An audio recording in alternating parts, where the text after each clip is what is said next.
रावण के वध के बाद भी शूर्पणखा के मन में बदले की आग धधक रही थी। जब राम ने सीता को त्यागा उसके बादल शूर्पणखा उन्हें भड़काने पहुंची।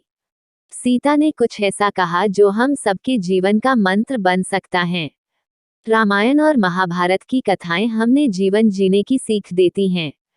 रामायण की मुख्य कहानी तो हम सब पढ़ते, सुनते और देखते हैं। हालांकि कुछ ऐसे किस्से भी हैं जो कम लोग जानते हैं। एक कथा के मुताबिक रावण के मरने के बाद शूर्पणखा सीताजी से मिलने पहुंची थी। जाने वहां क्या हुआ। राम और रावण के झगड़े की जड़ शूर्पणखा थी। रावण के मरने बाद शूर्पणखा का बदला पूरा नहीं हुआ था। जब शूर्पणखा को पता चला कि राम ने सीता को त्याग दिया है, उस वक्त उसने सोचा कि सीता के जले पर नमक छिड़कने का वक्त है। राम ने रावण का वध किया और वह अयोध्या लौटे तो उनकी प्रजा ने सीता की पवित्रता पर सवाल उठाया। पति का मान रखने के लिए गर्भवती सीता वन में रहने चली गई थी। वह घने जंगलों में गईं जहां वाल्मीकि मिले। उन्होंने सीता को अपने पास शरण दी।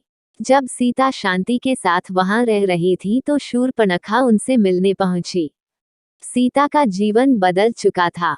वह एक ऐसी महिला थी जिनके पति ने इसलिए साथ छोड़ा क्योंकि वह किसी और पुरुष के घर पर रुककर आ रही थी।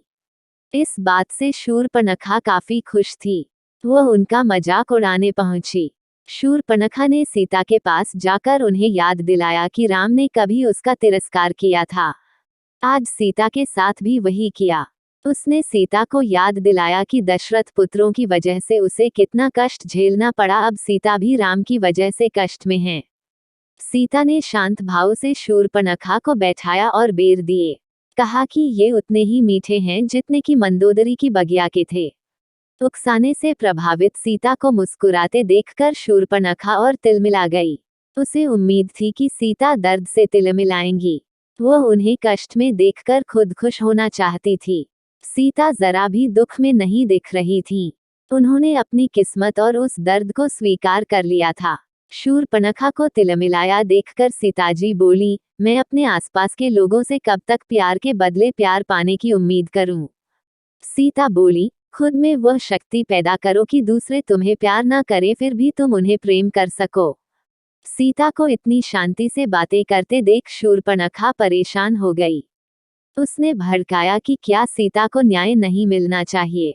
इस पर सीता बोली, जिन्होंने गलती की उन्हें खुद ही सजा मिल गई है। जिस दिन से दशरथ पुत्र ने उन्हें छोड़ा है, उन्हें एक क्षण के लिए भी शांति नहीं मिली। सीता ने शूर्पणखा को सलाह दी कि पुरानी बातें भूलकर आगे बढ़े। जिन्होंने उन्हें दुख दिया है वे अपने दिमाग से ये बातें नहीं हटा पाएंगे, लेकिन वह हटा सकती है। सीता ने शूर्पणखा से कहा कि उसने खुद को पीड़ित बना रखा है। बदले की आग में वह सिर्फ रावण जैसे ही बनती जाएगी। सीता बोली, अपने भाई, सगे संबंधियों के मरने और महल जलने से ऊपर उठे। संस्कृतियां आएंगी जाएंगी, राम रावण भी आते जाते रहेंगे। प्रकृति ऐसी ही रहेगी। सीता बोली, मैं इसका ही आनंद ले रही हूँ।